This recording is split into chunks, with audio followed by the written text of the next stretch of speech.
কোমর দেশে যাই আরে মানুষ কোমর দেশে যাইয়া জাতিকে আল্লাহ একটা রূপ দিয়ে সৃষ্টি করলেন, ফেরেশতাদেরকে একটা রূপ দিয়ে সৃষ্টি করলেন, জিন জাতিকে আমার আল্লাহ রাব্বুল আলামিন রূপ দিয়ে সৃষ্টি করলেন, ঠিক কিনা? সুতরাং মরণকে আল্লাহ রাব্বুল আলামিন একটা রূপ দিয়ে সৃষ্টি করলেন। এই মরণের রূপ দেখানোর জন্য আল্লাহ রাব্বুল আলামিন সমস্ত ফেরেশতাদেরকে কাতার করে দাঁড় করায় দিলেন। আর আল্লাহ রাব্বুল আলামিন যখন মরণকে 100টি আবরণ দল দিয়ে যখন ডেকে ফেরেশতাদের সামনে নিয়ে আসলো, বাজান মরণের আসল রূপ যখন আমার আল্লাহ রাব্বুল আলামিন ফেরেশতাদের সামনে যখন উন্মোচন করে দিলেন, এই মরণ যখন ফেরেশতাদের সমস্ত ফেরেশতাদের মাথার উপর দিয়ে যখন চক্কর ঘটনা গঞ্জর মারা শুরু করে দিল, ওই মরণের আসল রূপ দেখার পরে কিতাব সাক্ষ্য দেয় সমস্ত ফেরেশতাগুলো অজ্ঞান হয়ে পড়ে গেল। আল্লাহু আকবার। এই মরণের আসল রূপ দেখার পরে সমস্ত ফেরেশতাগুলো অজ্ঞান হয়ে পড়ে গেল। আল্লাহ রাব্বুল আলামিন বললেন, কুল্লু নাফসিন যায়িকাতুল মাউত। আল্লাহু আকবার। প্রত্যেকটা প্রাণীর মরণের স্বাদ গ্রহণ করতে হবে কি হবে না?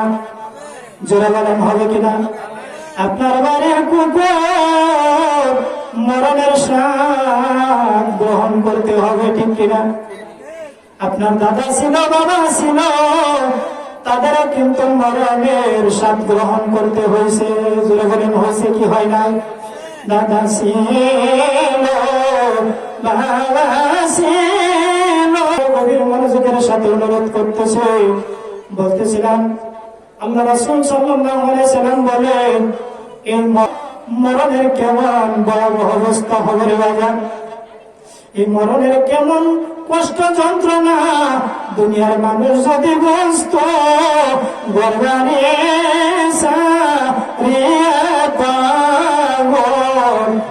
হইতো, ঠিক কিনা? আমরা যদি মরণের কষ্টটা বুঝতাম বাজান, আজকে কিন্তু যে মসজিদের মাহফিল এই জায়গায় কিন্তু না। আমি আপনি একটা বার চিন্তা করলাম না, আমার আপনার মরণে স্বাদ গ্রহণ করতে হবে, ঠিক কিনা? এই দুনিয়া থেকে চিরবিদায় হতে হবে। আসার কিন্তু বাজান একটা সিরিয়াল আছে, যাওয়ার কিন্তু সিরিয়াল নাই, ঠিক কিনা? আমি আপনি গ্যারান্টি দিয়ে বলতে পারবো না যে আমার দাদা আগে আসছে, তারপরে আমার বাবা, তারপরে আমি আসছি, এরকম ভাবে ওই যাওয়ার সময় কিন্তু সিরিয়াল মেনটেন হয় না। আমি আপনি বলতে পারবো না আমার আগে দাদা যাবে, তারপরে আমার বাবা, তারপরে আমি। এই গ্যারান্টি দিয়ে কেউ বাজার দিতে পারবো না, ঠিক কিনা? আমরা যদি মরণের কত স্মরণ করতাম, আল্লাহ রাসূল সাল্লাল্লাহু আলাইহি সাল্লাম বলে, তোমরা যদি পাপের কাছ থেকে বিরত থাকতে চাও তাহলে বেশি বেশি করে মরণের কথা স্মরণ করো। সুবহানাল্লাহ। বলে কিসের কথা? মরণের কথা। আমরা যদি মরণের কথা স্মরণ করতাম, একটা মানুষ বাজার নামাজ ছাড়তে পারতাম না, ঠিক কিনা? কোমর দেশে যাই আরে মানুষ কোমর দেশে যাইয়া জানবো কেমন যন্ত্রণা হয়। আল্লাহ রাসূল বলেন, একটা মোট জীবিত অবস্থায় যদি তার গায়ের থেকে যদি চামড়া খসানো হয় কেমন যন্ত্রণা হবে।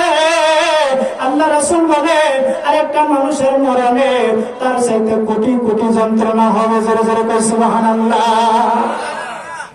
এই কারণে বাজান, আজরাইল আলাইহিস সালাতু ওয়াস সালাম যখন বেঈমানের রূহ নেওয়ার জন্য যখন আজরাইল আসে, বেঈমানের রূহ যখন নেওয়ার জন্য আজরাইল আসে, রূহটা ওই তার দেহের মধ্যে দৌড়া দৌড়ে ছোটাছুটি করতে থাকে। একবার রূহটা পায়ের কাছে যায়, একবার রূহটা হাতের কাছে যায়, একবার রূহটা মাথার কাছে যায়।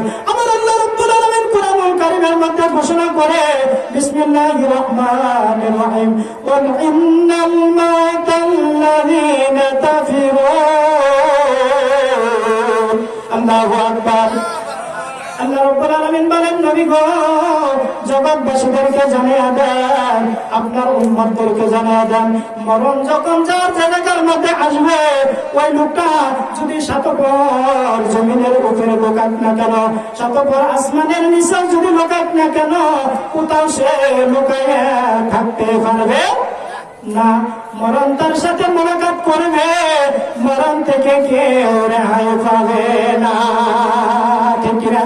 তসবির করে না ইলাহা না, সুন্দর না ইলাহা, হিংসা সারো নিন্দা সারো, সারো মনের অহংকার, হিংসা সারো নিন্দা সারো মনের অহংকার, সময় থাকতে তওবা করো, দিল কো রবাই পরিষ্কার, লা ইলাহা লা